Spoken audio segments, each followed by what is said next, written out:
everybody. Welcome to the Macaw Podcast universe. I'm Jordan. I'm Micah. What do? We exist to prove people wrong when they say sequels are never better than the originals. And this couldn't be more quintessential of a sequel better than the original movie. Absolutely. This is an all-timer. This is a Rosetta Stone Micah Macaw movie. I think a Rosetta Stone Jordan Macaw movie as well.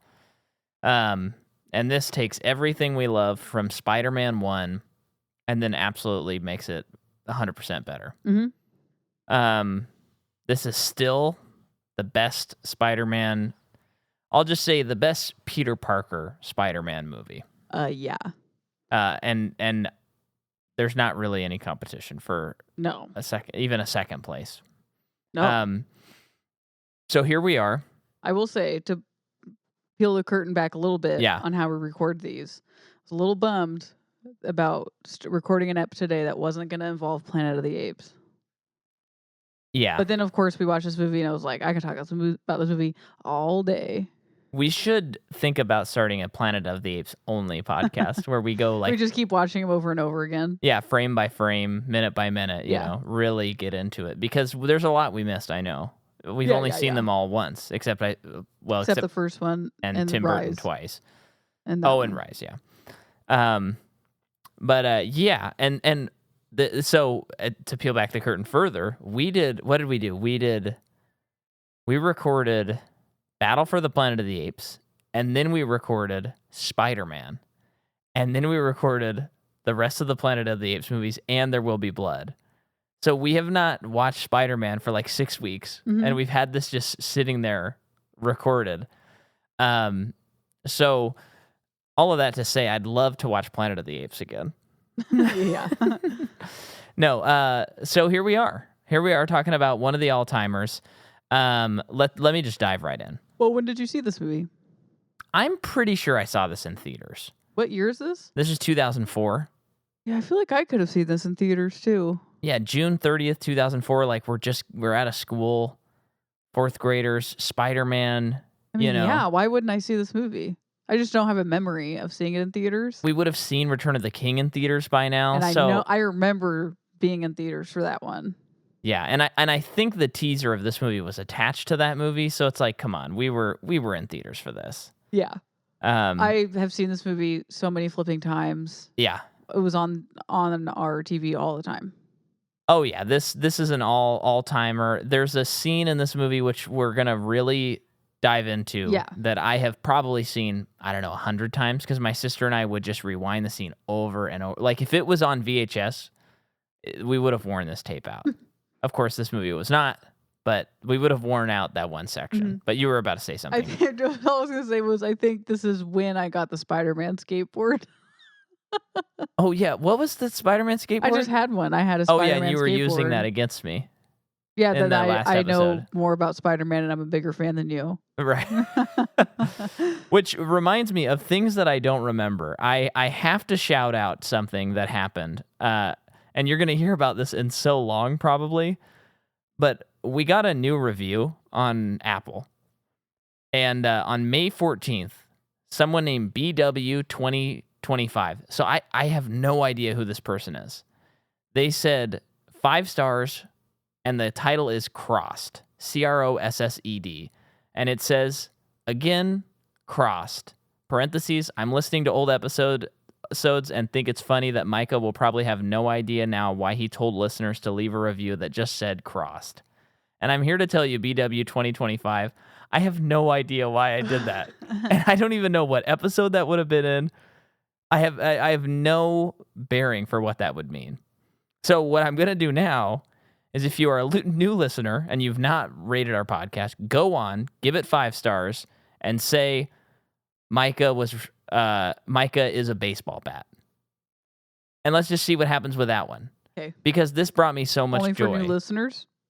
Well, no, if you're an old listener and you haven't reviewed us, I'm a little ashamed of you. Yeah. So you can do that too. Micah is a baseball bat. All right? That's the... Does you get to be a baseball? Oh, if you want one, take one. I'll be a baseball bat. Okay. Great. Crack the bat, folks, and give us 5 stars. Make it a home run. So this movie is directed by Sam Raimi. Like, after the previous movie, it's pretty much, okay, Sam is doing that one. Signed right on. The first one's a huge success, so of course they want to make more. Toby has a 3-picture deal right off the bat. They got it going. The story is by Alfred Goh and Miles Millar, who are a writing partner, and we talked about them earlier this year. Do you have any idea what movie we talked about them? No. Sometimes when I'm looking up these movies, I'll see that they're purple, like their names, and I'm like, so I looked them up. Lethal Weapon. Lethal Weapon 4. Okay. They wrote that, and they're also working on Beetlejuice. Okay.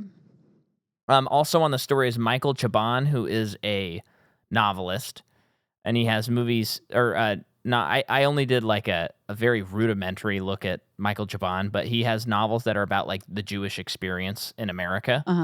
Sounds like he writes some pretty good novels that I don't think they've adapted, but his rights have been thrown around a lot.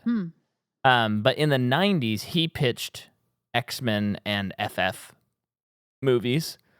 So I guess he's had an interest in these stories. Yeah. The screenplay is by Alvin Sargent, who did Ordinary People, What About Bob, Spider-Man 3, and then he got nominated for an Academy Award for Julia. So he's a big guy. The cinematography is by Bill Pope. We've talked about him many times because he did The Matrix. He did Sam Raimi's Army of Darkness, so he works with Sam Raimi quite a bit, and he also did Scott Pilgrim vs. the World, another movie we've covered on this podcast. Danny Elfman did the score to this one again. This movie comes out June 30th, 2004, $200 million budget. Whoa, back then? Back then, yeah. Wow. $374 million made in the U.S. Wow. And $795 worldwide. Yow. Yeah. Something I did not know is that when they were talking about making this movie, it was originally announced as it would be called The Amazing Spider-Man. Oh, okay. But of course they changed that. Too confusing? They probably just were like, it's Spider-Man 2. Why are we complicating it? Back then when they just slapped a number on it and that was good enough. I know, seriously. All right, so David Koepp was one of the writers on the previous movie. And he's the Jurassic Park writer. Right. Not Michael Crichton, obviously. Yeah. But, and he came back on, and he wanted to do the Death of Gwen Stacy storyline, as everybody seems want to do. Interesting. But obviously that didn't happen. Yeah. And so he does a pass. Chabon comes on, and he does this draft, which has a young Doc Ock who becomes infatuated with MJ. He injures two muggers on a date, and MJ is horrified by this, resulting in a battle with Spider-Man, and his tentacles get fused to him. And then Octavius is the creator of the genetically altered spider from the first film, and this means when Octavius is dying with his tentacles, he wants to extract Spider-Man's spine to save himself. This leads to an alliance with Harry. Beforehand, Harry and the Bugle put a $10 million price on Spider-Man's head, causing the city's citizens to turn against him. It's just so hard to hear other possibilities because this movie's so perfect. Right. That one I wasn't really digging, but the last part you said was interesting. But I don't like that. No, I don't like it. Well, the last part, the alliance to Harry makes it into the movie. No, that's not what I mean. New York turning on him. Oh, yeah. But I don't like that. Yeah. Because in the first movie and in this movie more than the first movie shows New York rallying behind him and supporting him. Yeah. So, yeah. Yeah, that's a good point. So what happened with this, which is great, Raimi looks through Goh and Millar's scripts. He looks through Koepp's script, and he looks through Chabon's. And then him and Alvin Sargent, who has the solo screenplay credit, they just pick and choose what they like and make the movie. Probably happens all the time. Yeah, but it's just, because when I'm reading this whole thing, it's like, oh yeah, like the stuff with Harry, that I bet that there's a lot of that's in the movie, and so there's stuff that's kept, and then Millar and Goh probably came up with a lot of good stuff too, and then you just take the best part. So, late 2002, there's a pre-existing back condition that Maguire has suffered that was bothering him. He's okay. working on Seabiscuit, and Raimi hears that Maguire could be paralyzed if he injures his back. Whoa. Yeah. So Jake Gyllenhaal, who I believe tried out to be Spider-Man. What is that called? Audition? Audition to be Spider-Man. He was cast to replace Maguire. Oh, so he was second string. Yeah. He was on deck. And he was there. I'm just looking at where Jake Gyllenhaal is at in his career. Yeah, this has around got this to be. time. This is before Brokeback Mountain. After Donnie Darko. After Donnie Darko, of course. Okay, Day After Tomorrow is also 2004. Okay. Bubble Boys 2001. October Skies 99. A lot of things I don't really know. And Brokeback is 2005. Okay. So this is before we found out he wasn't a butts in the seat movie star, but we love him anyway. Yeah. So there was a, let's see, the two actors so resembled each other that, quote, a source close to Maguire reportedly said that had Jake Gyllenhaal taken over the role a year from now, the public wouldn't know the difference.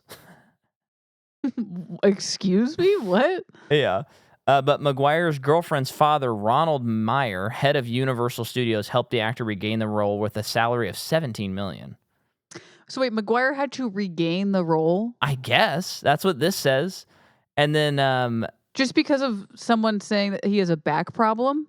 I think he was not sure he was going to get it. So then they Jake Gyllenhaal, it's like, you are confirmed. Here's the contract you're signed on. Oh my gosh. So then he had to fight for it. And then Gyllenhaal would later say in 2019 that he was one of several actors considered to replace Maguire. And then Raimi stated that prior to filming, he was concerned that Maguire and Dunst weren't going to have the same chemistry as they'd broken up. So wait, what? As they'd broken up. Who? Maguire and Dunst. They were dating?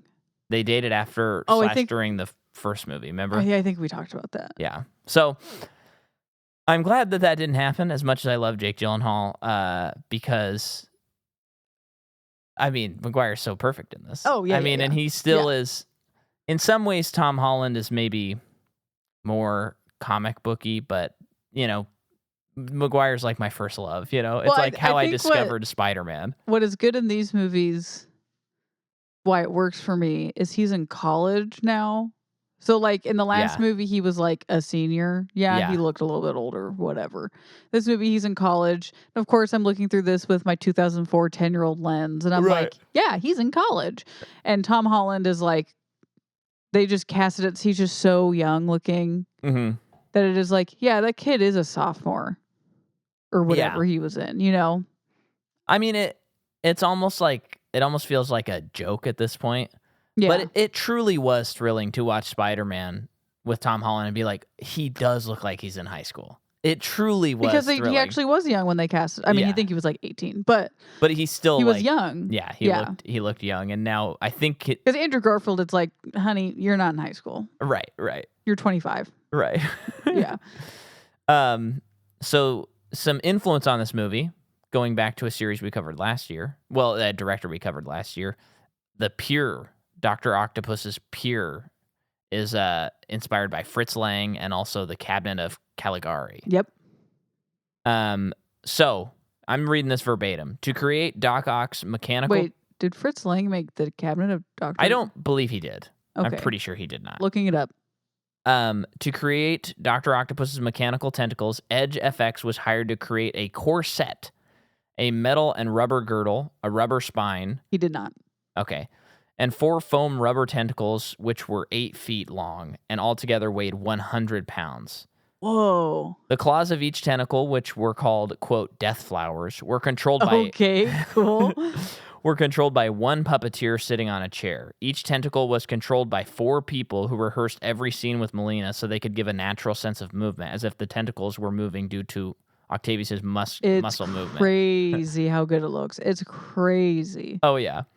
On set, and this isn't for 2004. This is crazy. Today it continues. To look so good. Well, hey, I love No Way Home, so I'm not denigrating the movie, and I'd love to watch it again. But I did feel there was a lack of tactical feeling in that movie, especially even though that movie looks better than the other two, I think. Well, Far From Home looks pretty good, but I felt it in Doc Ock specifically, where it was like all of his tentacles are CGI, not just when it has to be, and I miss that. Wait, Doc Ock is in No Way Home? Yeah. When? He's on the freeway, and he helps them as they're trying to like save Norman Osborn. Remember, it's like all the old villains. What happens to him later, though? They fix the chip, and then he goes back to his timeline. But like, is he a bad guy with the rest of the bad guys? I think okay, it has been a while. I think the last time I saw don't it was remember. in theaters. I just don't remember. I think he's actually helping Spider-Man the whole time. I felt right. I'm pretty sure because he hasn't turned But yet. he's like struggling with his brain. Something like that, yeah. But the experiment hasn't happened yet. That's in this movie. Oh, I don't think. Like they got him right before, or maybe not. Oh, people are yelling at us. Just we're gonna. I don't care. Don't tell me. Don't tell me, because by the time this episode comes out, we will have rewatched that movie. Because I've been wanting to watch the other Spider-Man movies now. Yeah. So don't tell us. But don't spoil it. Molina referred to his tentacles as Larry, Harry, Mo, and Flo, with Flo being the top right tentacle, as it was operated by a female grip and performed delicate operations like removing his glasses and lighting his cigar. Something I had no idea about. Raimi and Elfman had a falling out during this movie. Oh wow, okay. For years, they didn't work together after this movie. I didn't even realize that Elfman did not do Spider-Man 3. Okay. So Elfman called the experience of doing Spider-Man 2 as miserable. Why? And said, quote, "Everything I could do on Spider-Man 1, I couldn't do on Spider-Man 2. He," meaning Raimi, "got so intensely attached to the music that I couldn't even adapt my own music close enough. It's the first time I've ever walked from a director in 20 years. I'd rather go back to waiting tables than to do Spider-Man 2 again, to have the same experience." Did he not finish then? He did do it. I mean, okay. As far as I know, he did finished. It, but he means like, then we parted ways. That's interesting. But he came back for Doctor Strange. And he did Oz the Great and Powerful. That was when they came back together. So, okay. I think, because I don't think he did Drag Me to Hell, which I think was before that. Okay. So yeah, they made it through it. And then finally, gotta read this great quote from Roger Ebert, who gave this movie 4 stars out of 4 stars. And for anyone who's spent time reading his reviews, 4 years, I think to the day he died, if he was watching a superhero movie, often in the review, you would see him compare it to Spider-Man 2, because he would often be like, yeah, sure, this movie's good, but it's not as good as Spider-Man 2. And so he says this at the end of his review: "There are moviegoers who make a point of missing superhero movies, and I can't blame them, although I confess to a weakness for the genre. I liked both of the Crow movies and Daredevil, Hulk, and X2, but not enough to recommend them to friends who don't like or understand comic books.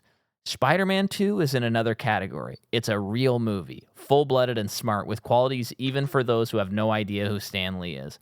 It's a superhero movie for people who don't go to superhero movies, and for those who do, it's the one they've been yearning for." Yeah. I love that so much. It holds true, brother. Oh, absolutely. That's it? Yeah. That's all you got for me? That's all I got. I do remember, well, actually, a couple things I remember from my childhood, so they could be a little shaky, because this was a movie, these 2 Spider-Man movies and The Lord of the Rings were the ones where it was like, and I watched all the special effects. Yeah. Or special features. And I remember in this movie when he is, there's a scene, I think it's during Raindrops Keep Falling on My Head, where he's walking through the campus, and there's like, like autumnal like stuff, like pollen in the air. That is all. That'd be spring, but sure. Okay, spring, not fall. Which makes sense because none of this movie looks like fall. That is belly button lint from everybody on the crew. And they just kept collecting belly button lint for a really long time and used it for those shots. I remember that so distinctly. And you're looking at me like there's no way. But there is a way. You know what you have to do. I have to look it up and confirm it. Yeah, I'll find it. That is the dumbest thing I've ever heard. Yeah, I'll find it, and maybe I'll even play the audio here. I think the listeners deserve that. Yeah, I will play the audio here. Yeah, because Sounds like you were taken for a ride, Micah. Well, I watched the thing. Okay, so then beyond that, I just remember. I can't remember which DVD it was in. I think it was in the Spider-Man DVD. They were interviewing like the crew and the writers and stuff, and almost all of them were like, "Yeah, we did Goblin in this movie, and it was so good, but I really want to do Doc Ock." And like all of them were like, "What? Yeah, I'd love to get around to Doc Ock, Doc Ock, Doc Ock, Doc Ock." So it's cool that is what happened. Cool. So yeah. A fun thing that I just saw that I love. Yeah. Alfred Molina lost some weight for the role of Dr. Octopus, considering he had to gain some for a different movie he did. He said he wanted Doc Ock to have the build of a 1950s weightlifter, and they freaking nailed it. Oh yeah. Yeah. Well, I love. I mean, he's scientist, mechanical arms, all the things, so he doesn't have to be in shape for what he's doing. But even today, you know that he would still have pecs or something. Like he would still have a 6-pack, even no matter what, just because he has to. Because Spider-Man has one, our bad guy has to have one, you know. And he looks so good. Well, and he kind of looks like the comic book character. Yes, you know, yes, that's what I love about it in too. the body build of it. Yeah. But speaking of which, Alfred Molina plays Doc Ock. He's in Frida, Boogie Nights. Man, he's unhinged in Boogie Nights. Probably one of the more unhinged performances in television. That's crazy. Yeah. in movies. He's also in Magnolia. He does a lot of voice acting and stuff. But yeah, I mean, he's Alfred Molina, guys. Okay, I have to butt in here because I searched the belly button thing and I found a Reddit post. And this person said, in Spider-Man 2, the pollen scene when Mary Jane is running through the park is actually belly button lint that Sam Raimi collected from crew members. And then someone's like, can someone post a section from the movie, a trivia track? I'm having a hard time believing this one. No offense, sounds absurd. And then this person's like, I know it sounds ridiculous, but I'm just relaying what the DVD said. I don't have the DVD anymore, but if someone wants to verify it themselves, I'd be grateful. And then someone's like, I have the DVD, and yes, it's true. Holy crap, thank you. I don't care. But even though they say it on the DVD, are they not just having a laugh? Well, then some people are like, the DVD comments may say that, but was probably meant as a joke. There'd be no need to use something as rare and difficult to collect as belly button lint for a movie effect. I mean, come on. Someone said, come on, right when you said that. And then someone says, anyone who knows of Sam Raimi should know this was said as a joke. Micah. And then Micah. And then this one, I've remembered this since I was really young watching the extra scenes on the DVD. Nobody ever believed me that this is real. Wow, this is so validating, but also not.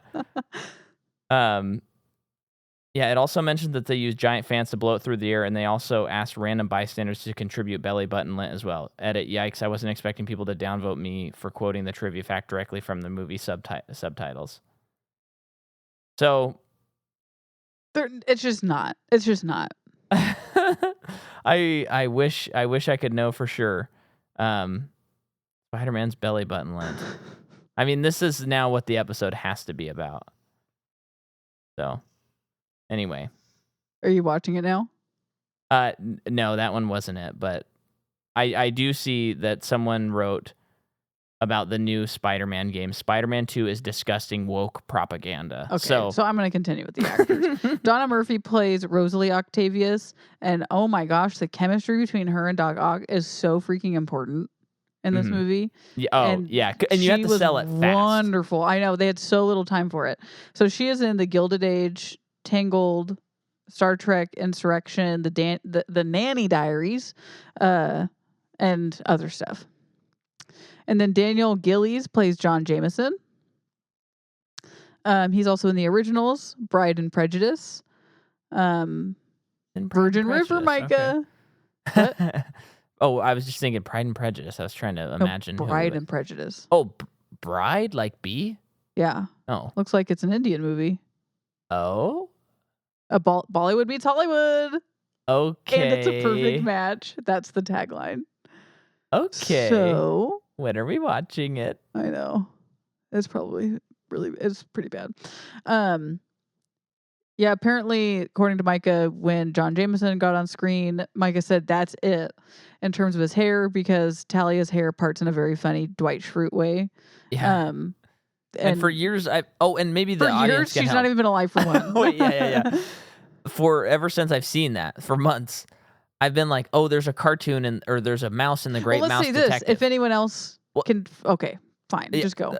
Like I was convinced it was a mouse in the Great Mouse Detective whose hair is parted in the middle, kind of nerdy looking. But I can't find it when I search it, and then I'm like, maybe it's Rescue Us Down Under. Couldn't find that either. And then I saw it in this, and I was like, that's the hairstyle. Maybe it's this, but I still think there's a cartoon mouse. There's still a mouse that has his hair like that, and maybe a mustache. So if you find that, Talia please doesn't help have a mustache. us. Let's be clear. Yeah, she does not. No, she does not. Not yet. Okay, Dylan Baker plays Dr. Kurt Connors. I'm just saying she's working on it. Oh, okay. Dr. Kurt Connors.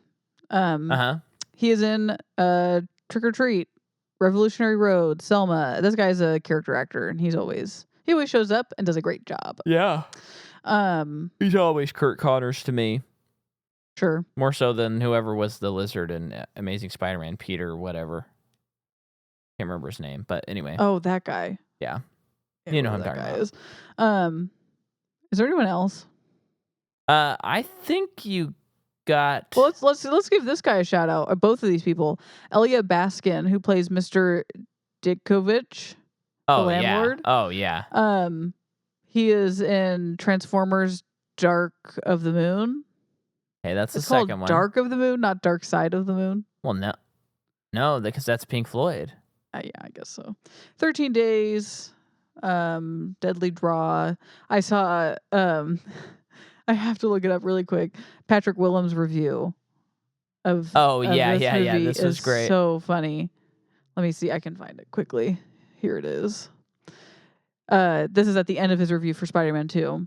Also, at least 3 other people, not just his friend and him, cheered when Mr. Ditkovich appeared. And then also Magina Tova plays Ursula.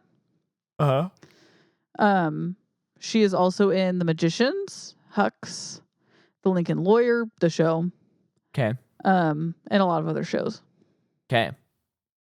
So we got them all. I think so. So, do we want to hop into the plot now? Yep. All right, we did it. So the movie begins. So the movie freaking begins. And what we have right away, is we have these wonderful, paintings by the great Alex Ross, who is a comic book artist. And all of his stuff is all that painterly, incredible look. And this does something great that I don't know why movies don't take advantage of this. Using the opening credits to catch us up on what happened, the events in the last movie. Yeah. It seems like a no-brainer. It seems, especially stuff like this, they should be doing this all the time. Mm-hmm. And it's still just a wonder that, Marvel movies don't have title sequences, really, until the end of the movie. Yep. I don't know what that's about. It's just the thing right now. Yeah, title sequences are out of fashion, but I think they're kind of coming back. You think so? I think so. Yeah, we'll see though. We'll see. We've talked about that on previous episodes for sure. And then we just see an image of Mary Jane Watson. And I never realized this, but she's the first and last image of this movie. Yeah. And she's on a poster. She's making it. She's doing a perfume ad. Mm-hmm. And Peter narrates he sees Mary Jane every day. She looks at me every day. Yeah. And then we see, and so right off the bat, it's okay, we're setting up that relationship, which we already know about, but that's going to be the crux, the core of this Regardless movie. of what happened at the end of the last movie, he's still in love with her. Yeah. You know what I mean? Even though he was I don't love you, even though he lied, Right. And then we have one of the more, it's just the movie immediately, as they say, a good movie will train you how to watch it in the first 10 minutes. Yeah. And so you have him looking at something, and then immediately it's Parker, and he almost crashes. He's on a scooter, and it's dude, you're late. And he's at this pizza shop. So, because this movie is the quintessential, to me as a Spider-Man scholar, I will give myself the self-appointed title. This is the best portrayal of Peter Parker for me. Mm-hmm. And it is the most relatable because you have this man who's torn between everything. Mm-hmm. And And that's the beauty of Spider-Man. The best stories are when he's stuck between a rock, a hard place, and another hard place. Mm-hmm. And so right off the bat in this movie, it's like, you're late to work. You have to deliver these pizzas. It's a 29-minute guarantee. If you don't get there you're already behind on that 29 minutes. Yeah. If you don't get there in 29 minutes, then you're fired. You're fired. So a fun sequence of him roaming through the city on his bike, gets hit by a car, continues as Spider-Man to deliver the pizzas. So a fun way to reintroduce Spider-Man as he's just delivering some pies. And it feels like neighborhood Spider-Man thing. It's not like an end of the world threat or anything. Yeah. They like save some kids who are about to get hit by a truck. Yep. He when he does that, he drops the pizzas on a windowsill, and this man like grabs a piece of pizza, and he even like webs back the pizza. Yeah. And then he gets to where he needs to go, like some hotel, and he's coming in through the broom closet. I guess it could be just an office. Yeah. I guess. It's definitely not a hotel. Very small lobby for a hotel. Yeah, very, very long. They spend a lot of. I feel like they do this a few times in this movie where they stay on things for a little too long. Yeah. For uncomfortability. Yeah, so he's messing with the brooms and the mops in the janitor's closet for a long time, where he just emerged from with his pizzas. Yeah. For so long that by the time he finally gets over to the person with the pizzas, she looks at the clock and is like, "You're late." Yeah, I'm not paying for these. Played by Emily Deschanel, Bones herself. Wow, I did not remember. Crazy. Now, and I think we talked about this in the last episode, but it bears repeating. Because, like, I can't think of any other superhero movie that does this in the same way. Sam Raimi just has an eye for it somehow, because it's in the first movie, it's in this movie. All of these minor characters just pop. Yeah. In a way that it feels like a populated city. Yeah. It feels like there's, even indirectly, it's like, well, Spider-Man has to save these. They're not just faceless people. It's like, I remember Joe's Pizza. I remember Ursula. I remember Djokovic. Like, he's got to save these people. Mm-hmm. And I just don't know that anyone else has really been able to do that. Yeah. I know we've talked about how Joss Whedon always tries, and he has had He'd various always assign success. It to like one mom and child or something, like a parent and child, and for that big battle sequence, and they kind of represented the civilians, which I think is good. Yeah, that's like that's like hardly, way to do it. It's like not really even done anymore in a lot of ways. But this like gives us a personality of New York, because he's not just a superhero of a big city. He's a superhero of New York City. Yeah.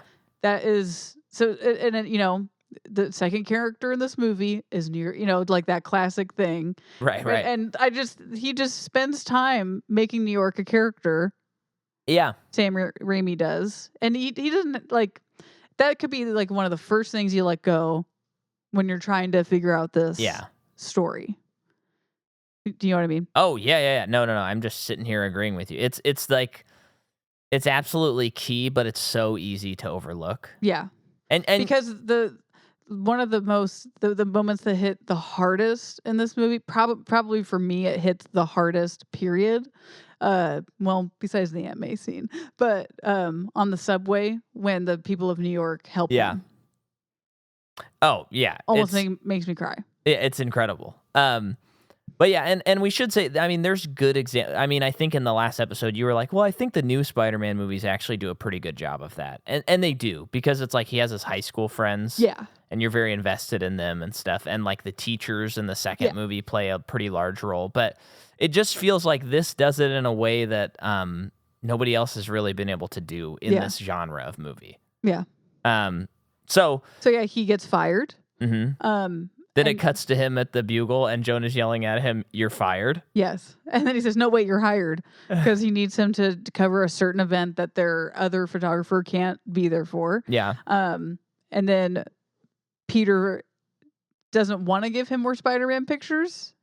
Yeah, he reluctantly hands him over. Tarnishing his name, throwing him through the mud. And then finally, by the end, because he needs the money, he's like, "Okay, here's your Spider-Man picture." And it's this like fabulous picture. Yeah. And Jason Jameson is like, "That's crap. I'll take $100. He'll give you $100. And then he's like 300. He negotiates a higher price. and gives it to Betty Brant, and she's like, "This isn't going to cover the advance that I gave you last." So it's like there are little things like that trickle throughout the movie that you're just the tension, the stress level is going higher and higher and higher and higher and higher. See, and this is like I said, that's the best Spider-Man, where it's like, it's like, oh, cool, he got a break, and then it's like, not really. Yeah. And it's so relatable. Yeah. But I think of like there's some, I think it's maybe the best run, but I might be getting it confused. I think I am. But I know there's an early on run where he has like the flu. And it's just like, that's such a Spider-Man thing to be like, he's got the flu, so he lost to like the bad guy. Like he would have beat him handily if not for having the flu. Yeah. That's such a him problem. Yeah. That's not like a Captain America problem, you know? You're right. So then he heads to school. We're just seeing his whole life. Late, missed class, was late. Drops his books and is hit by backpacks. Yeah. One of which is carried by Sam Raimi. Yeah. And so like the world is literally just knocking him down.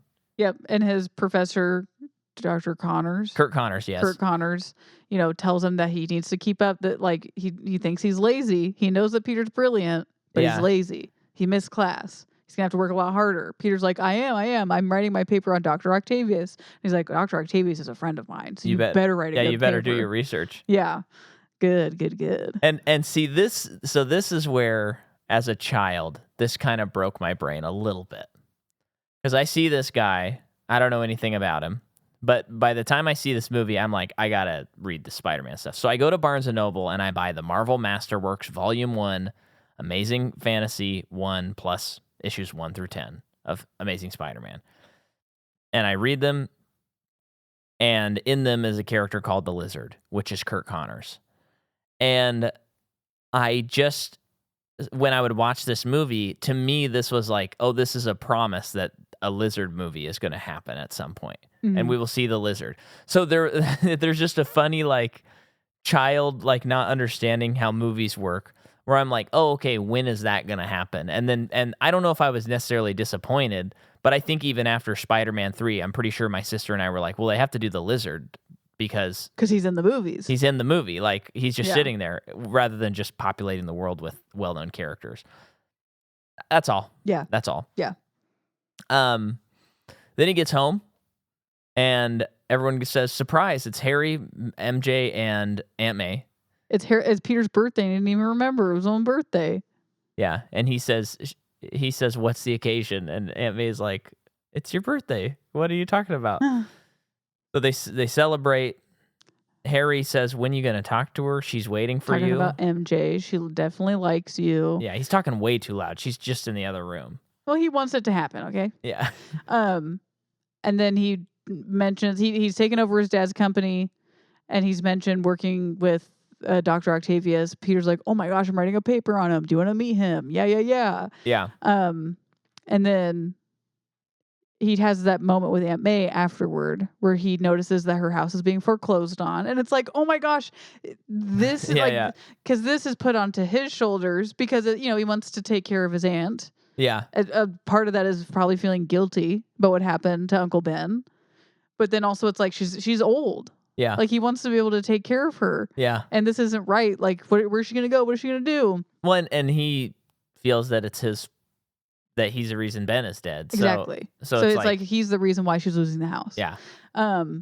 He wakes her up and she says, what, Ben? Gosh. And she's like, oh, I forgot. Sorry. It's been almost 2 years since he died. Yeah. He mentions, I saw the foreclosure thing, and she's like, it'll be fine. I'll be fine. I can take care of myself. Gives him $20. And he's like, how can I take this? And I teared up. Oh, and the way she reacts is like, let me give you $20. And she says, it's the least I can do. And she says, and don't you dare leave it here. Oh my gosh, it breaks my heart. Yeah, it's a beautiful moment. She is incredible in this movie. Yeah, well, see, this is the problem with them doing this so well and then continuing to make so many Spider-Man movies is like, to me, this is Aunt May. Yeah. Like no other. I mean, I love Sally Field. I love Marissa Tomei, but they're not even in the same league. Yeah. Sally Field is Aunt May, and that's what I remember. I'm pretty sure. That's good casting. Yeah, but it's like it's just not the same. Interesting. Like Rosemary Harris is Aunt May. Sure. And so, she just like when I'm reading comics and Aunt May is in it, That's like easy. that's who I like would imagine the voice of and stuff. Like she just perfectly encompasses Aunt May in a way that I just don't feel the others do. Yeah. But yeah, so then he goes to his apartment. Well, no, he sees MJ. He goes outside to take out the trash. Oh, that's right. Yeah. And talks to MJ, and he says, I'm going to come see your show. And she don't disappoint me. Yeah, she says, don't disappoint me. It's just so clear that she does like him, but you can feel that the patience is waning. Yeah. And there might even be a part of her that's already moved on, as we see later. Yeah. Or is at least trying to. Yeah. To move on with her life because she can't wait for Peter. Yeah. And they say something else. I don't remember. Okay. We got a lot to get through, so let's just keep it moving. So then he goes to his apartment. Yeah. We meet Mr. Dinkovich. Oh, yes, we meet him. He's just asking for rent. And Peter's like, all I have is this $20. He snags it, and then he's just funny. I mean, he's come great. on. He's great. Playing cards with these other jabrones. Yeah. And Ursula's there, has a huge crush on him. Uh-huh. His apartment is fantastic. Set piece. It's terrible. It's terrible. And it actually looks terrible. It actually looks terrible, but you can see that he's made it a home. Yep. So there is a charm to it. Yeah. I saw that. I've never noticed this, but he has the picture of MJ from the spider pictures from the first movie when he's having her pose. Oh, is that what they are? That was like on his I saw a picture of her. Bedside. I just didn't notice that it was that. Yeah, it was totally that. Wow. But and this I thought was good. Hadn't ever noticed this. But Matt Singer, film critic, he wrote on his Letterboxd review. He said, "I've never noticed this before, but when he walks into a subway." Or when he walks into his apartment, you hear the subway shake the apartment. Oh, I've read this too. Which he said shows that, he's in a crappy apartment, but it also foreshadows Doc Ock and the train and like his coming destiny and where the story's about to turn. Gives me chills. Yeah, so that's a good detail that I've never quite got. Then we finally meet Dr. Octopus. Dr. Otto Octavius Octopus, as we all know and love. What is he working on? What is Osborn? Like a fusion reactor to make renewable energy for the world. The power of the sun in the palm of his hand. Yeah. Now, did we talk about the oh my gosh, arch nemesis thing at all? Or was that just in my head? I don't know. Sometimes when I take showers before we record, I think, ooh, I got to talk about this. Okay. So, arch nemesis. Okay, every hero's got one. His is Doc Ock. For Batman, you got, the Joker. That's classic. Everyone agrees on that. And I'd say for Spider-Man, there's two. Everybody's going to say, people are going to say Green Goblin or they're going to say Dr. Octopus. I don't think you're going to really get any other answers. But I think Doc Ock far outweighs Green Goblin. Really? I love Green Goblin, and I think he's a great villain. But if we're taking the whole of, first of all, just the movies, I mean, the second movie's the best live-action movie. So, yeah. Best arch nemesis there. But the problem with the Goblin is the comic book history, I think, of the Goblin. Had Norman Osborn died and stayed dead when he was killed after the death of Gwen Stacy and never came back, I think he might be considered the greatest villain. But he comes back, and there's all convoluted different things that happen, and I just don't think he's got the title. Okay. And I think the best comic book story that's ever been written of Spider-Man, the Master Planner saga, is Dr. Octopus. Is that when he is Spider-Man?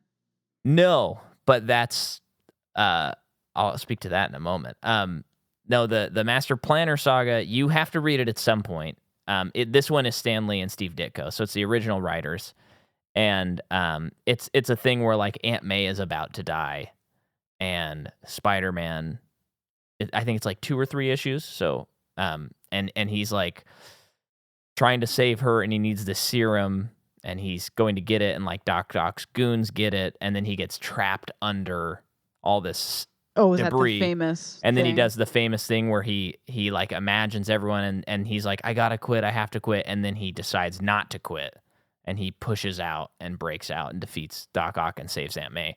It's the best. It is like the quintessential everything we love about But let's Spider-Man. get back to the movie. So, and I just got to say real quick, but yeah, there's a whole line where Doc Ock takes over as Spider-Man. It's one of the coolest things I've ever read. And I think, to me, Dan Slott understood that Doc Ock is the true arch nemesis, which is why he chose that character to do that storyline. Got it.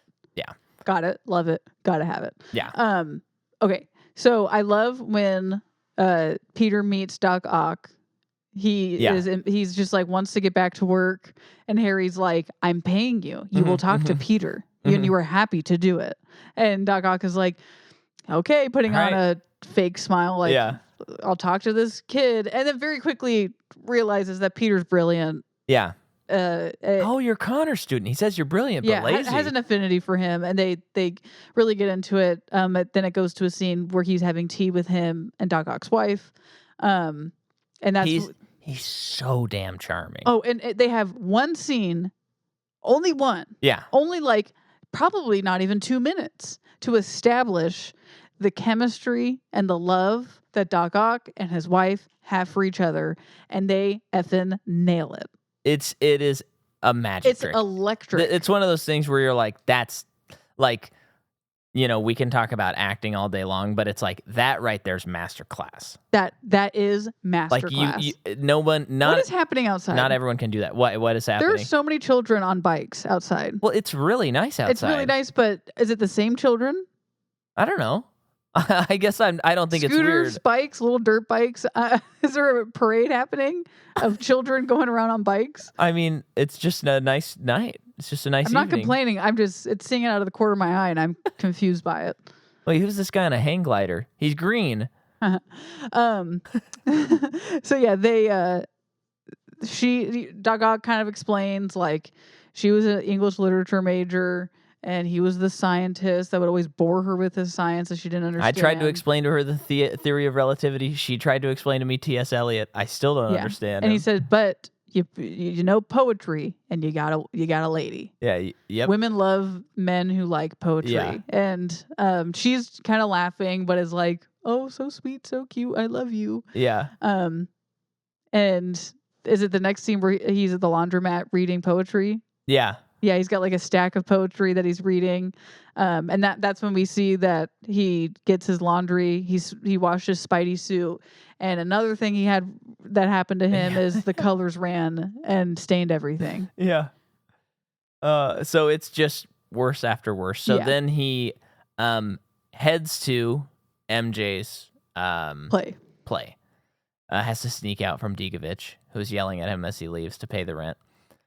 And, of course, on his way, what happens? But burglars who are carjackers or something who are shooting at police almost run him down on a scooter. He does a big backflip.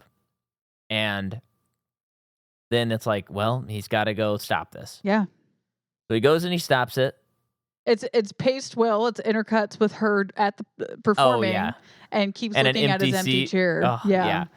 And then he gets there, and then we get the Bruce Campbell cameo. Really great. Which, you know what, now that I'm thinking about it, they should have made sure that Bruce Campbell was in every single Spider-Man movie. That would have been great. That would have been funny. Yeah. Although maybe out of solidarity, he wouldn't do it. What does he do in the next one? He's a waiter. Oh, yeah. Yeah. This one was really funny. This one is pretty good. It's so funny because when he walks in, he says, shoes untied. You might want to fix your tie. Okay, sir, how can I help you? Yeah. And he's like, oh, no, you can't go in here. Yeah, then he points to the sign, and then he's no one will be admitted. And then he says, it breaks the illusion. And then he points the other sign, quiet. Yeah. While play is going. Yeah. So Peter, there's no way for Peter to go in, but he's waiting for her to come out. Sees her, but she quickly is intercepted by her beau. Mr. Floppy Haired himself. Yeah, John Jameson. Yeah. And he sees them kiss. And I love this.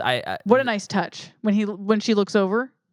Yeah, so go ahead. Oh, yeah, they're going around the block. It's the same kids. I'm scared. They do look like little goblins, don't they? I want on a little dirt bike. So cute. But yeah, Peter walks away crying, as anyone would. And before her and her boyfriend leave, she looks across the street to where Peter was. Yeah. As if maybe he's just waiting for me over there. Yeah. Oh. And right before that, a cop car drives by. So he's like, I have to go. Oh my gosh. So it's like, he's got to leave again. This movie's so perfect. It's so fabulous. So then he's chasing after the cop car, and he attempts to shoot his webbing, and it stops. Yes. And it's not working. He doesn't know why. That's that. Yep. So then the next day, he calls MJ. He leaves her voicemail. Was that when he falls from a building and then he tries climbing up it, or is that later? I think this time he later. just leaves because he kind of fell pretty hard, and he's like, it's been a bad day. I'm not going to be able to catch up to him. Yeah. I'm going to go home. So then he leaves a voicemail for MJ, and he's like, are you there? She is there. You know, all this. He's apologizing. All a nice touch. The camera following her around her apartment, which is a pretty bad apartment as well. Very small.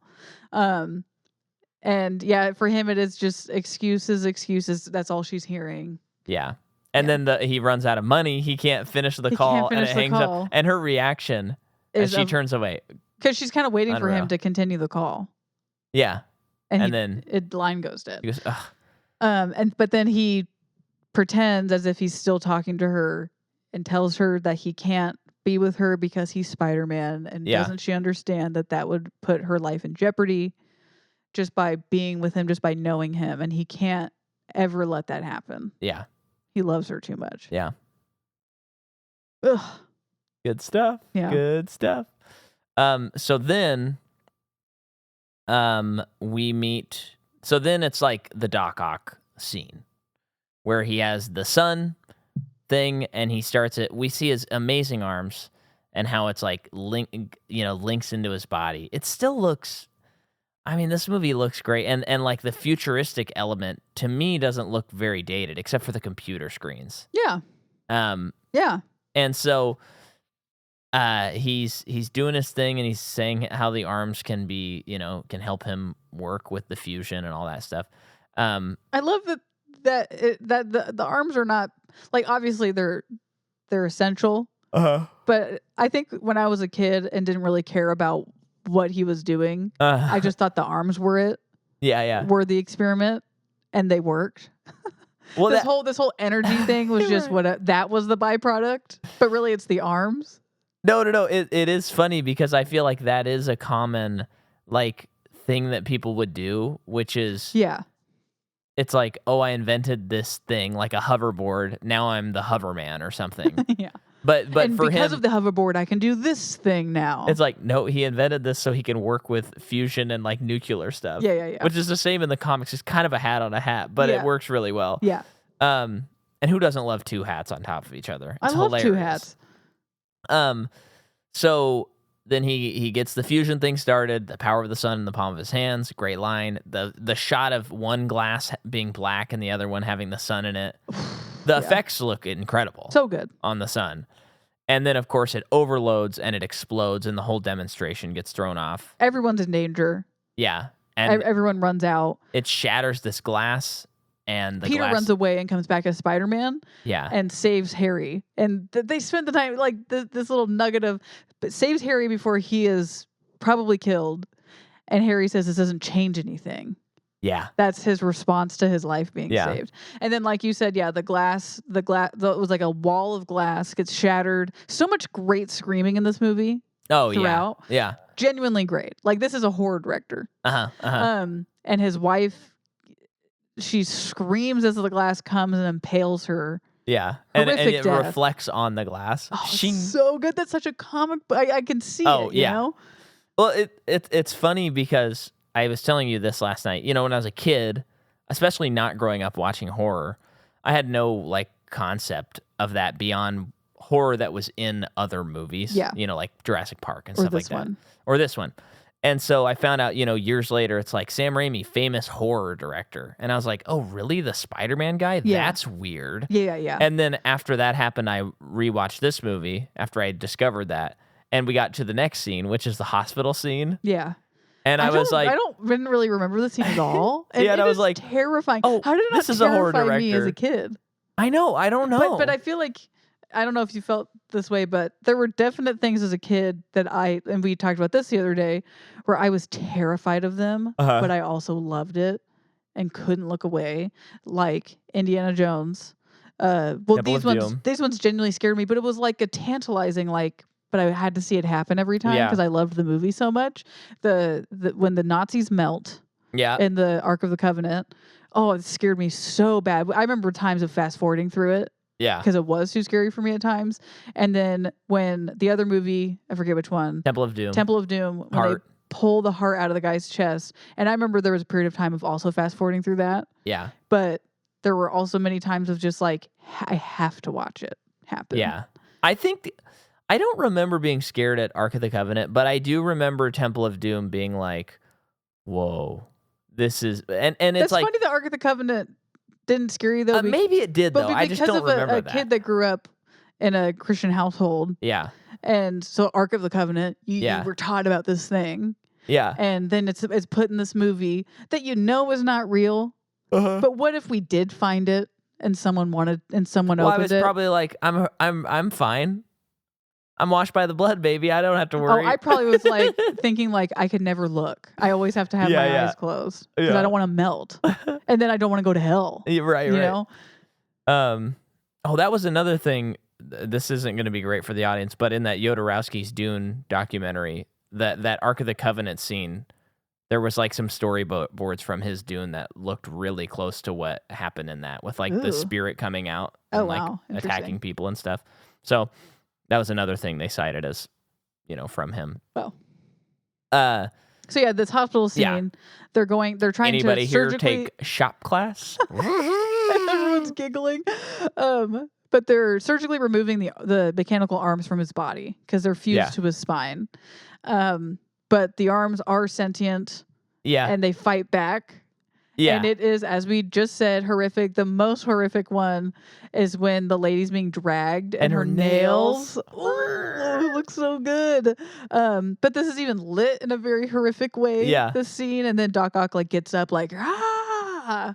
Well, and like a monster. I don't think I'd ever noticed this, but I'm like, here's a director calling back to his old career because the guy grabs a tiny chainsaw and is attacking it. And I'm like, Evil Dead. Cool.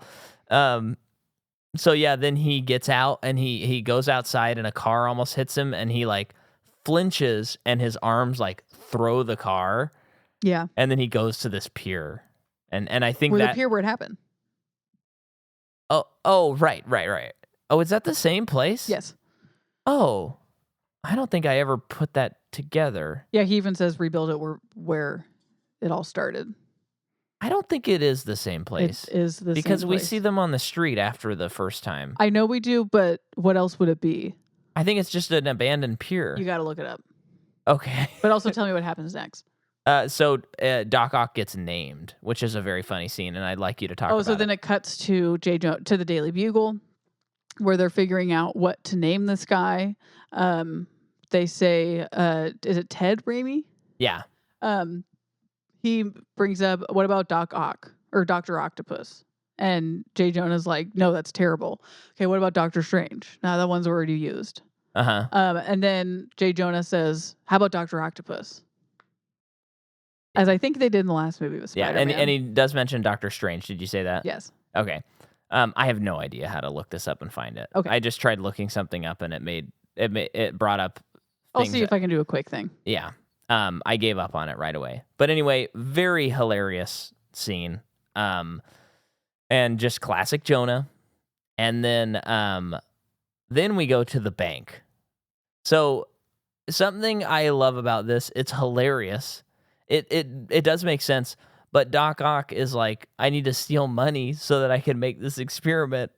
And his whole thing is he like robs a bank. He's a bank robber. It just feels like kind of old school. And I love that. And Joel McHale is the banker there. Yes. And he's denying the loan. And I thought to myself, denying loans, man, Sam Raimi really doesn't like bankers. Oh, yeah, because of Drag Me to Hell. Because of Drag Me to Hell. The whole movie is basically what if this banker, Joel McHale, but in the movie it's not Joel McHale, is like, if Aunt May curses Joel McHale and he has to deal with that curse the rest of the movie. So it's like, Yeah. I kind of love that. Here, then at the bank, and Doc Ock breaks in. Of course, Peter runs and changes into Spider-Man. Aunt May says, "Don't leave me, Peter." So she doesn't know he's Spider-Man at this point, at least. Yeah. And maybe this is when she figures it out. I in this imagine sequence. so. That's my guess. And then Doc Ock starts literally throwing bags of like doubloons of gold money. Gold money. One of them rolls up to Joel McHale, who picks it up and is like, "Ooh, Yeah. I'll take a gold coin." And Aunt May smacks it out of his hand. How dare you? Shame on you. Shame on you.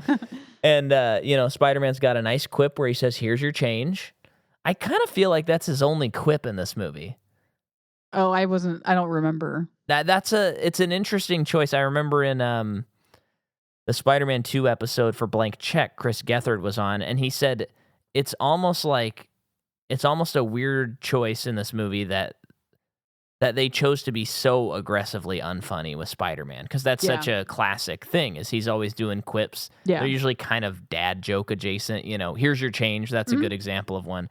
And I don't think that's bad about this movie, but it is kind of like, I think that, for example, really popped with Andrew Garfield because he was very quippy in those movies.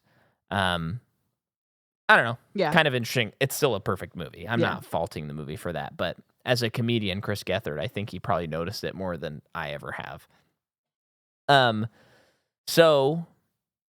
We also see Stan Lee save someone again. So he saved 2 people in this franchise. And then, is that when he steals Aunt May? Yeah. Yeah. I don't know why Taking her throughout the city, climbs her up onto a building. With her up onto a building, Spider-Man fights him. Aunt May is dangling from a statue from the building. Spider-Man's trying to save her. This fight is so cool. Really great action in the scene. Really great action in all of them. I think you said something like it's so dumb that other movies don't have fights that are fun to look at, or something like that. Yeah, is it someone on the clock tower? Yeah. Yeah, it is so visually striking. And it looks like panels, like you said. Yeah. Especially when Spider-Man gets the hand of the clock that fell down. Oh, yeah, and throws shoots it it back up, and the way that it, almost gets Doc Ock, but you can see through it and look at him. Yeah. That's a comic book panel. It's so great. Yeah. And oh crap, well, there was something else. Oh, he does it in this scene, and he did it earlier, but this, as a child, I was like, he can do web balls now? This is insane. We're on a whole other level here. So he shoots web balls, and I think I also thought, like, if there's a video game coming out, he'll be able to shoot web balls. But he thwarts Doc Ock. He gets away. He does get a bag of money with him.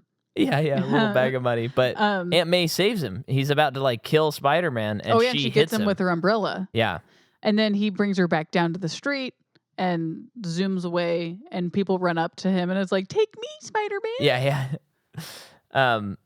Yeah. So she probably figured it out there. That's how I feel. But they never actually say she figures it out. He talks to her, He's just using his voice. Right. But I do like that they don't necessarily say. Yeah. So then Peter has to attend the ball for John Jameson and take pictures. Yeah, Mr. Astronaut. Yes. And this was another thing where I was like, I guess they're going to have to do the Man-Wolf story at some point. Not Man-Wolf. I don't remember his actual name, but... Oh, okay.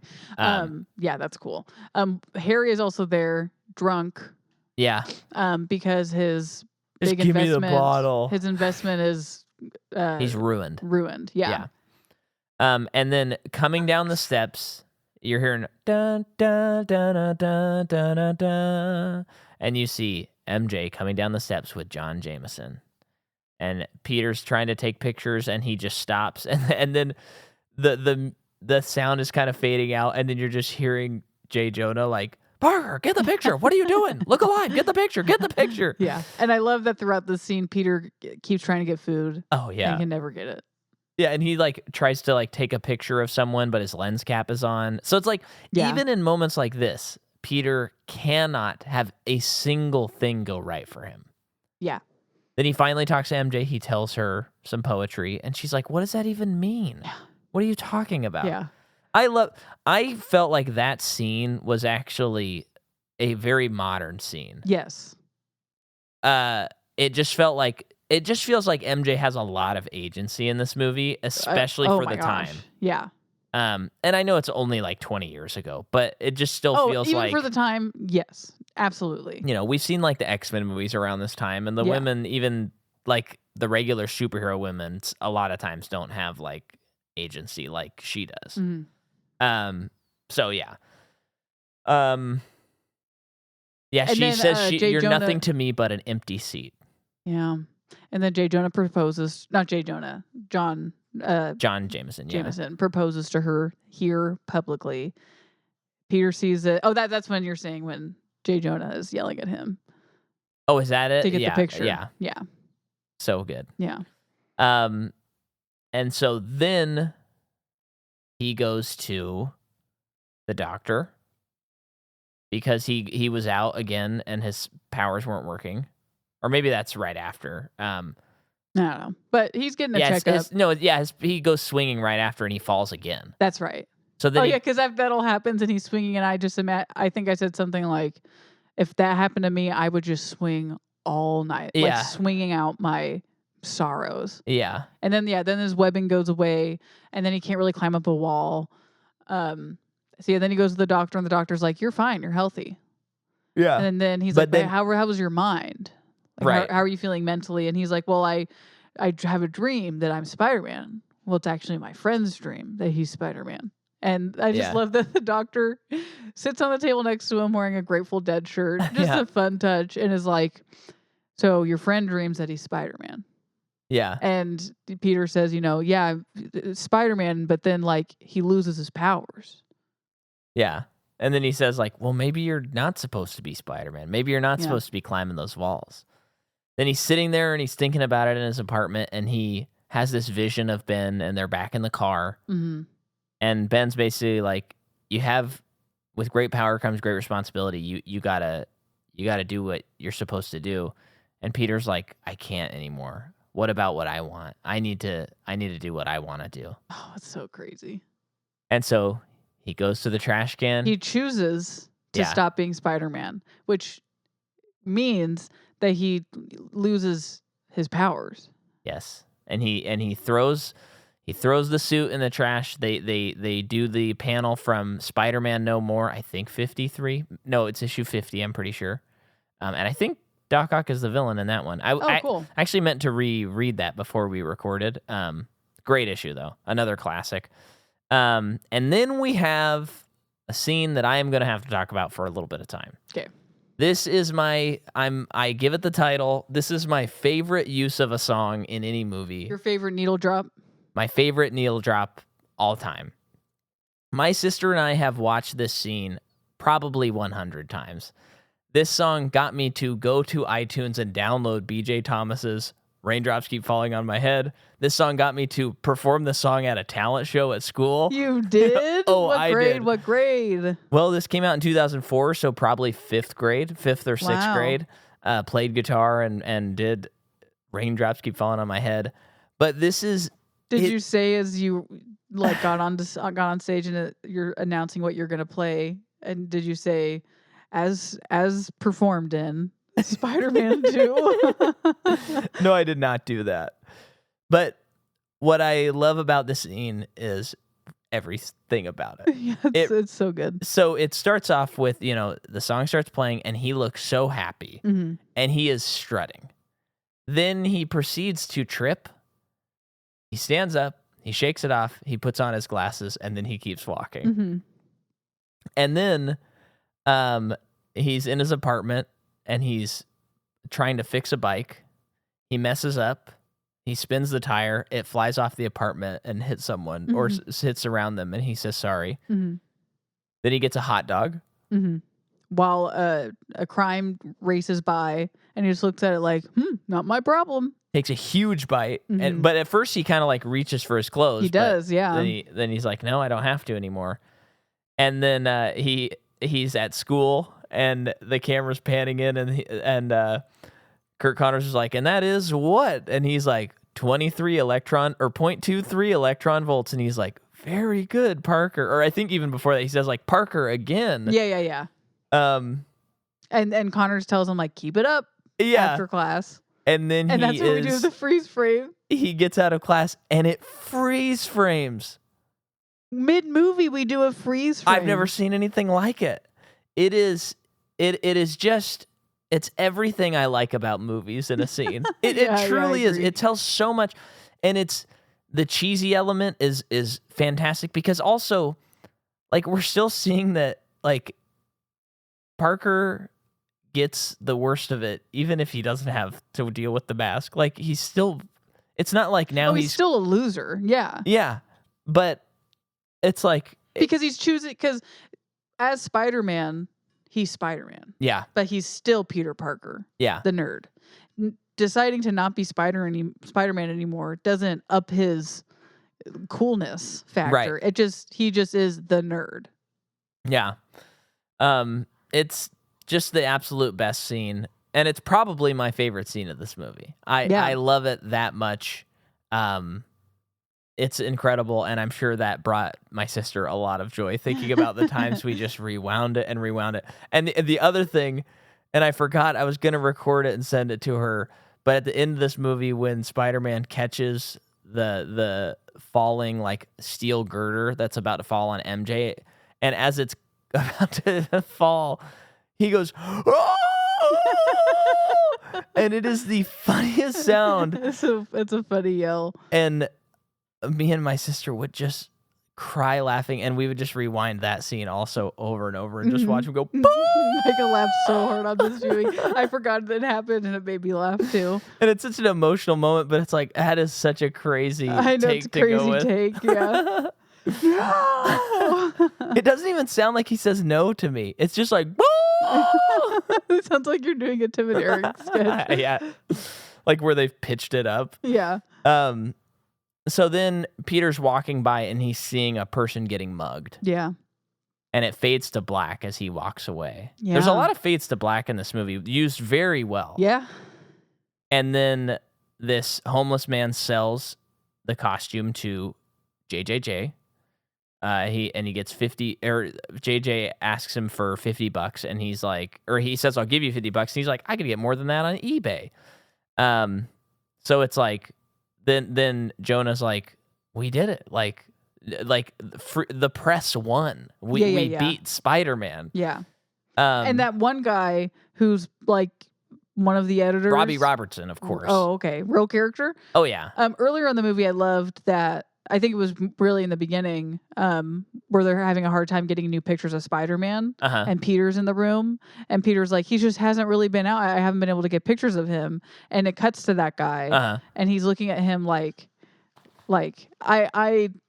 he's suspicious that he's Spider-Man, because it's like, you're the only one who gets good pictures of him, and you're always where he is.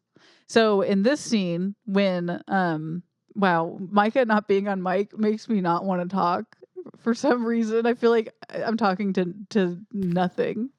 How do people have podcasts where it's just like a script and they're not talking to anybody? Adnan Syed decided. I don't get that.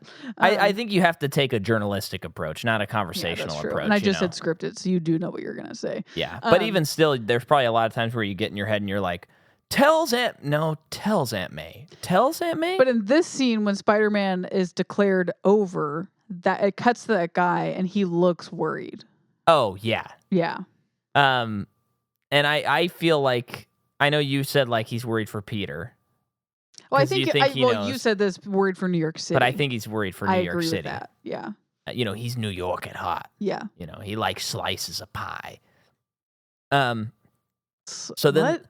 Pie. Okay. Pizza. Oh. New York.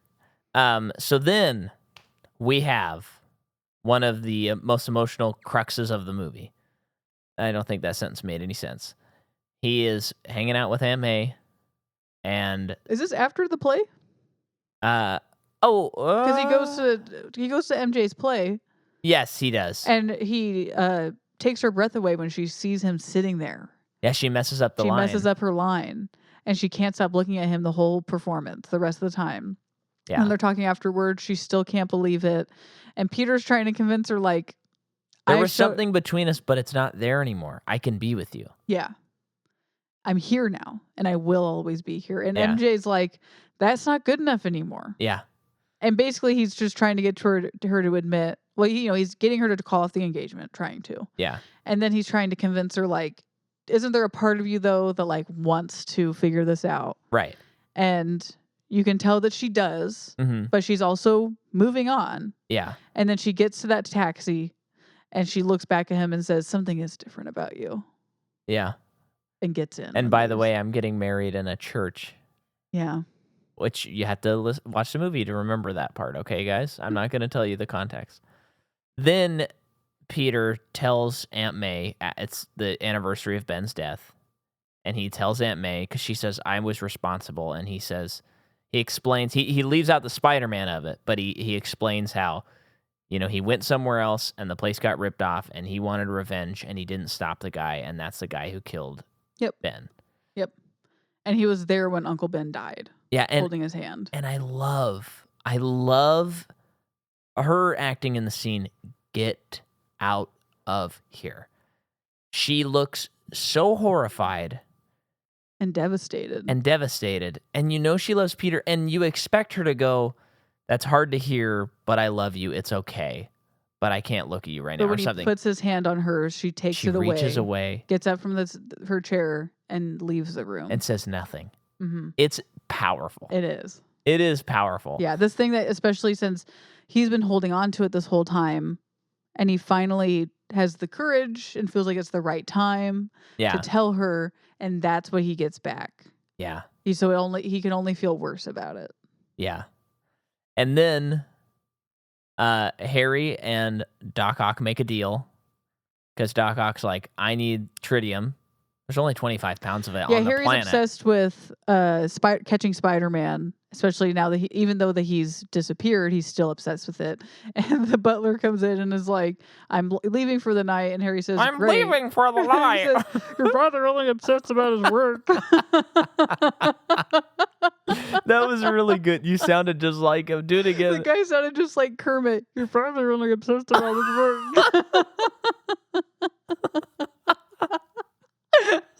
That's too good.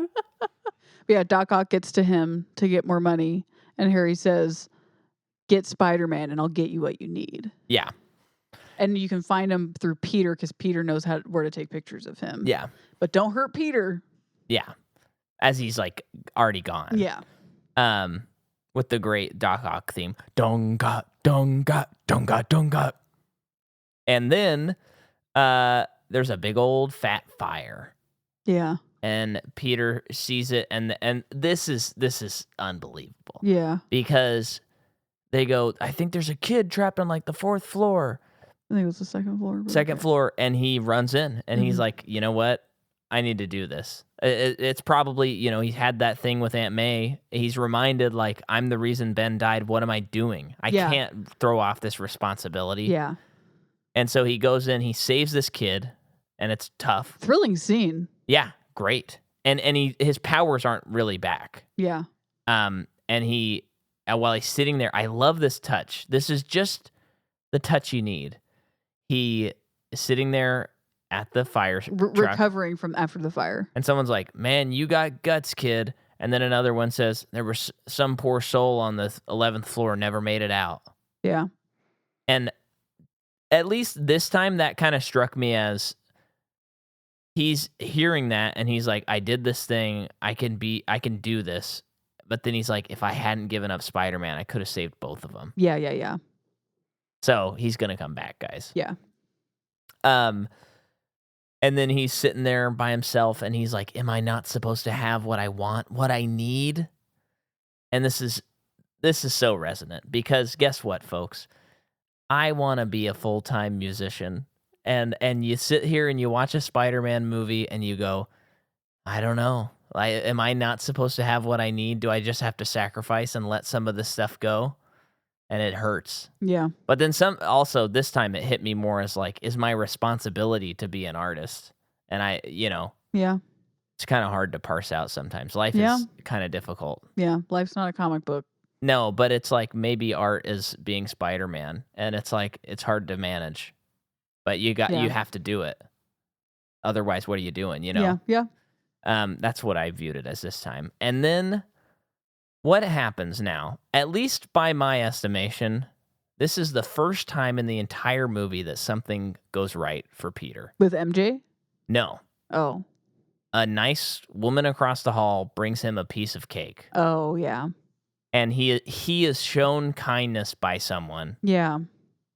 And there's no bad consequences to this. He just has a piece of cake and drinks some milk with this girl. And it is like the first time in the movie that he is not being completely like beat down. Yeah. Wonderful. Mm-hmm. Absolutely wonderful. And then he gets a call? Well, then he goes to Aunt May's house. Okay. And she's packing up as she's being foreclosed. And this is my favorite Aunt May speech. Yeah. There's a classic thing, and Kevin Hines from Screw It Comics refers to it as the Parkers Aren't Quitters speech. Where when you're reading comics, you'll get that scene where it's like Aunt May's like, but we're Parkers, and Parkers aren't quitters. Colloquially, he calls it that. And she gives him that speech where she's like, Henry here, this little kid that's helping. For $5. Yeah. But this is 2004 money. Or $5. He's helping, and she tells Peter like his favorite person is Spider-Man, but he doesn't know where Spider-Man is. Are you still taking pictures of Spider-Man? And he's like, no, I don't. No, I'm not. And he's like, what happened to him? Where'd he go? And he's like, I'm not sure. Is he coming back? I don't know. And that's when Aunt May starts going on about so he really looks up to Spider-Man, and there's a lot of people who really look up to Spider-Man. He gives people a lot of hope. Yeah. She's like, in her own way, with great power comes great responsibility. Peter, you need to get back out there. Yep. And I just want to say, this goes through my head probably weekly, is her phrase going, it's water under the bridge or over the dam or wherever you like it. Yeah. When he says like about the other night, she says that. Yeah. And I love that like that expression. She says that, but then she also embraces him and tells him how much she loves him and that it's okay. It's not just it's whatever, it's over. It's, no. She's I love you, I see you. Thank you for telling me. Yeah. But then let's move on. Peter's like, okay, let's go. Yeah. And he jumps onto the roof, and we're kind of like recreating that moment from the first movie. And he jumps into the air and he screams, I'm back. And then he falls and falls and falls and hits these cars. Mm-hmm. And he gets up slowly. And Tobey Maguire says this would be a funny line to have in the movie because of the whole back situation where I almost didn't work on this movie. And he walks away and he says, my back. Mm-hmm. So he wrote that line. Are you saying that? Yeah, that's what I read. Okay. Is he wrote that as a little in-joke. But it also works in the movie. Yeah. Because, he almost didn't work on the movie because of his back. So but it's not like, oh, I fell down, I'm done. It's like, okay, I'm just not quite ready, but I'll get there. Mm-hmm. And then MJ's hanging out with John Jameson, and they are getting ready for their wedding. And she says, do me a favor. And she's like, lean back, and she kisses him upside down. Is this right after she gets a save the date or an invitation response from Peter? No, he says, are you sure you don't want to invite your friend Peter? Oh, yeah. And she's like, he's a nothing person. Something like that. And she kisses him upside down. And the look on her face, he's like, is something wrong? Because I'm back on the moon. You up there with me? And she just kind of smiles. She just looks off. And I don't know if it was so Ebert's review or if it was someone else's review. Ebert mentioned it, for sure. Was it Ebert? I might have been someone else, too, that was like, she didn't even need to say. Oh, I think it might have been Ebert. But like, she does this whole thing. We know why she's doing it. We don't need her to tell us. Why she did it. It's so much more powerful. Just her expression. And Kirsten Dunst kills it. Oh yeah, that's actually what's funny is watching this movie. I was like, I want to watch Civil War again. Really? Like she's so great. Yeah. I think she's a little underrated, even though I think we all love her. You think she's underrated? I feel like she's so wonderfully selective that she's not underrated. I think we should talk about her more. Maybe that's what I think. Because, she's almost always in stuff that's good. And when she's in them, we're always like, man, love Kirsten Dunst. She rocks. Yeah. But, I guess she's not underrated. I just want to talk about her more. Yeah. I think whenever she is in something, it is like, oh, Kirsten Dunst thinks this is good enough to be in. Yeah. I think that's where she is. I'm excited for you to someday watch Civil War, and she's just so good in that movie. Yeah. Like, even if you don't like the movie, she's just like so locked in. Yeah. And it's one of those performances where you're like, man, she must be like a really giving actor. Yeah. You know? Yeah. Like, she's not making it about her, even though she's the lead of the movie. Sure. So good. Yeah. So then she realizes, I got to talk to Peter. They go to a coffee shop. I feel like this was the teaser trailer to the movie. This feels right. Yeah. I think it was just this, and then like Doc Ock was there, and then that it was feels like Spider-Man 2. So yeah, she asks him to be there, or he asks her to be there. No, she does, because after that kiss, she's having second thoughts about stuff, and she was recalling the conversation that they just had. Where Peter's like, "Come on, let's do this," and so she's like telling him like, "I think I have second thoughts. Yeah, I think maybe I do want to be with you." And then he's like, crap. I can't be with you like I thought I could. I was wrong. And I'm just like so mad at him. Yeah. Everyone's pissed at him for this. And she can't believe it. And she says, "You really don't love me." Yeah. And he says, "No." And she says, "Kiss me." And she's going in for the kiss. And then spider sense goes off. Yeah. Which this is I like this, the way they show the spider sense on this scene a lot. Yeah. And a car is thrown through the coffee shop. He dives to save MJ. And I still don't know how this looks better than like anything else. Looks so good. It does not look fake at all. Yeah. So I don't know how they did it. It's crazy. Yeah. And then he's like, he steals MJ, and then he says, "Tell Spider-Man to meet me here." Doc Ock steals MJ. Yeah, and tell Spider-Man to meet me here at this place at 3. Yeah, and then buries him under rubble. Right, but then we have the moment where he like punches out of the rubble, and it's like, "He's back!" That's probably an homage to that scene, to that panel. I know it's not quite the same. I'm just trying to think. I feel like there are some panels that do that. Yeah, like I guess later on in this movie too, where he has to basically lift up a building. I think that's probably more. Yeah. They like recreate it mostly in Homecoming. Yes. They like pretty much recreate that panel. I feel like that's almost like you have to at this point. It's like a trope. He takes back his suit.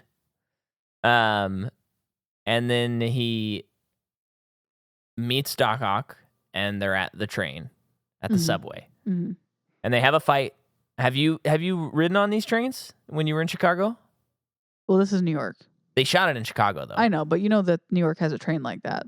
Yeah, but I didn't. We when I was in Chicago, I was with Hannah, and we went up to like one of the metro. What do they call it there? The L? I think so. We like there was a stop near by us, and we're like, "Ooh, maybe let's ride it just because we're here. Why not?" Mm-hmm. And we looked at the map, and we saw that one of the lines just does a circle, and we were very confused by it. And we're like, "Yeah, we don't need to do that. Let's ride bikes through the city instead." And that's where you really ran into some issues. It was terrifying. I will never do that again. Well. But no, I never did. Did you? So I did the one time. You did? I was in Chicago. I rode this to we drove underneath them. Okay. And we're like, Batman. Oh, Bruce Wayne here. This, blah, blah, blah. Yeah. I just remember being on it, and I was just like, I was going to the place where I was going to stay that night, and I just kept looking around, and I was like, Spider-Man, Spider-Man, Spider-Man. For us, it was just Batman. Everything. Yeah. I mean, that's fair. Yeah. Chicago is the Dark Knight's Gotham. Yeah, absolutely. It is Christopher Nolan's Gotham. Right. So then we have this incredible fight scene on the train. The action's incredible. I mean, I don't know what we're doing with superhero movies if they're not at least like 50% as good as any fight scene in this movie. I feel like if you're to make a superhero movie / action movie, you got to have more than one sequence that's like, oh, the subway fight. Yeah. Oh, the clock tower fight. Yeah. I mean, you think of John Wick, and there's so many like that. Oh, like even yeah. in the new movie, it's like the stairwell fight, The aerial shot the aerial fight. sight shot. Yeah, that thing. is true. With action movies, you do kind of need to have that. If you just need, I feel like when you're choreographing / storyboarding those things, like that should be your jumping off point. Yeah. Of it can't be like, what can it be? Name the fight in the Eternals. No. Or like name, I know I'm naming like the worst movies, but name Ant-Man and the Wasp. Like the yeah, I guess there's the green screen fight. In that. Yeah. So, yeah. But then he has to stop the train. A Doc Ock like breaks it so that it's just going forward at full speed. Mm-hmm. And Spider-Man's mask is being like his whole costume, but his mask is like sparks fly onto it, and he has to rip off. He has to rip it off. So everyone's seeing his face now. Oh my gosh! I feel like when I was a kid watching this, I was like screaming, like, yeah, his face. Everyone can see him. Yeah, this is crazy, and he barely manages to stop the train by shooting the webbing. Yeah. So cool. So cool, so iconic. And he passes out from it, and he rides along. They catch him as he's falling. They catch him, and they move him back on the subway. He crowd surfs, and they lay him down. And he wakes up, and everyone's staring down at him, and he's realizing that his mask isn't there. And these two kids... He's just a kid, no older than my son. So good, it's so good. And then these kids are like, come up to him, give him his mask, and they're like, "Don't worry, Spider-Man. We found something." I said that if these two kids felt like a producer's sons were on set that day, and they were like, they will be in the scene. They will be given lines. We found something. And they say, "Don't worry, Spider-Man. We'll keep your secret. We won't tell anyone." And everyone's like in agreement. And you just don't talk to me about anyone who would say like, "Yeah, but like, you know that they would, blah, blah, blah. How can you keep a secret?" And it's like, no, these people mean it. No, they mean it. They mean it to protect Spider-Man because they believe in him. They believe, and now New York is back, baby. New York is Spider-Man's back. This is the most powerful scene in the movie to me.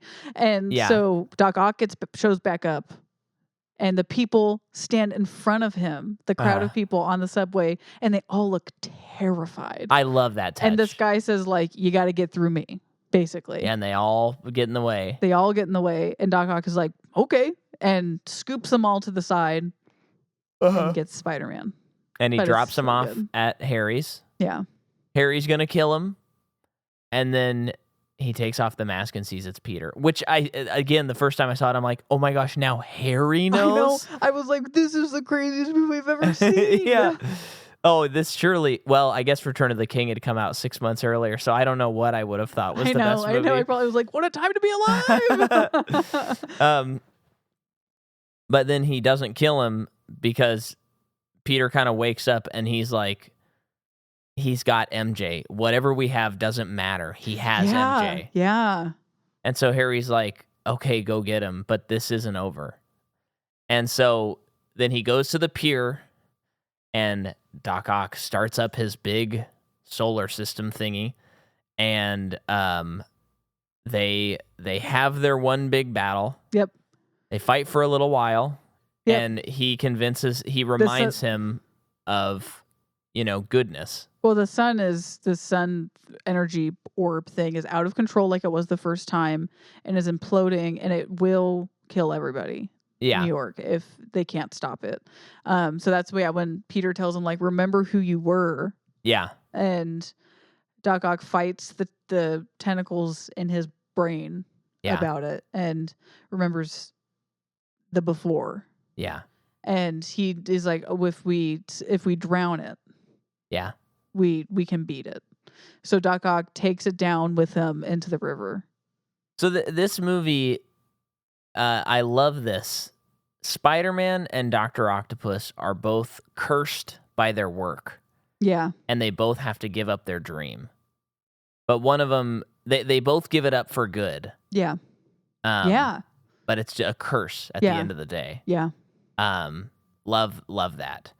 And then it's still getting sucked in. He saves MJ. Whoa! He says, hey. She says, hey. He says, this is really heavy. I like that. That's a very, that feels quippy, even though it's not a quip really. And she sees it's him, and she's like, now I get it. Yeah. He saves her. He takes her up into a safe spot and webs her up there so she's safe. Yeah. And he explains to her, like, now you understand why this can't work. I can't. My enemies can't know who's close to me. Yeah. You would be in danger. And she's crying. He's crying. And she gets it. Yeah. And the police show up. He goes away. And John Jameson gets her, safe. And he's kissing her. And he's like, you're safe, you're safe. And Spider-Man's off in the distance watching. And she's just staring up at him, just like, but I want you. It's also very cool that he's letting out the line from his wrist as she's going down. It just looks cool.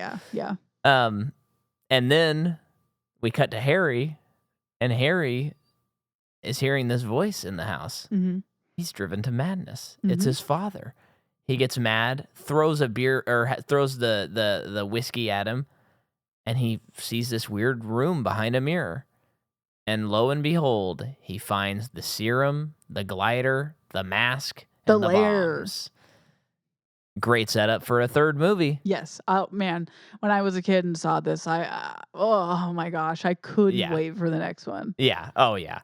And then we cut to Mary at the wedding. Mary? Yeah, Mary Jane. Yeah, Mary Jane's wedding day. She is in full wedding regalia. Dress. Yeah. Combo, and she looks so unhappy. Yeah, and I love. You just feel so much. You feel like she's gonna go through with this because she understands she understands Peter now. Yeah, and is like, I understand why we can't be together, and I need to let that go, even though I love him. Because this is what's best for me. Yeah. But then she realizes or decides this isn't what's best for me. Yeah.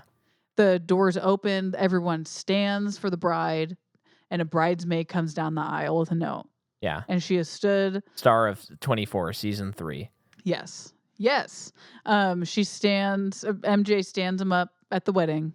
Yep. And she's running through New York City in her wedding dress. She looks so happy. Belly button lit going everywhere. Whatever. I love the touch that her hair is coming out as she's running. Yep. And then Peter's just sitting on his bed, just staring out into the window. Out at nothing, probably just thinking how sad he is. Yeah. And then Mary Jane's there, and she says, "I love it." She's like, "Can't you respect me enough that I can make my own decisions? That I can make my own decisions." I love that. Effing yeah, man. It's so great because it's not a damsel situation. No.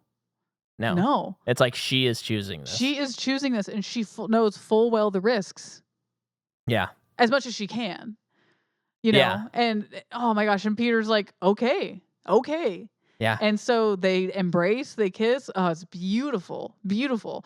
But as they kiss, a siren goes off. Go off, and she's like, "You're Spider-Man, you gotta go do this." She says, "Go get him, Tiger." Love that. So iconic. And he swings away, and you're like, happy ending, yay.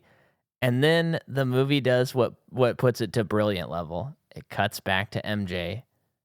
It looks worried. And she's got a look of worry and a look of calm but scared acceptance. Like she's like, I guess this is the life I just chose. Yeah. And this is not going to be easy. It's a little bit of the end of The Graduate. That is perfect. That's a little perfect. bit of that. Yeah, where it's like, what have I done? Yeah. There's a little what have I done there. Yeah. Maybe a lot. Yeah. And that's Spider-Man 2. Woohoo! An all-timer for Micah. And Jordan. Yes. So now we got to go watch Furiosa and record an episode on that. But Furiosa. I think we need to change, since we're starting to do breaks in between series, 1 week breaks for you listeners who didn't catch that. I think we need to now start announcing our series on the last episode. Sure. So next episode, you're going to find out what series we are doing. a series that I'm sure will be one of our least listened to series because we are going to something that Hint, it's in the Criterion Collection. It's in the Criterion Collection, and we got it. And it's probably going to rock super hard. Yeah. But, you got to go with us. Yeah. You got to go with us across the pond, if you know what I'm saying. Don't say no more. Okay, I won't. But anyway. Blizzards. All right. Thank you for listening, everyone. And join our Patreon, and you can listen to our episode on Blade Runner 2049. And you can make my dream come true, and I can be a full-time podcaster and musician. Thanks for listening. Make Bye. someone's dream come true.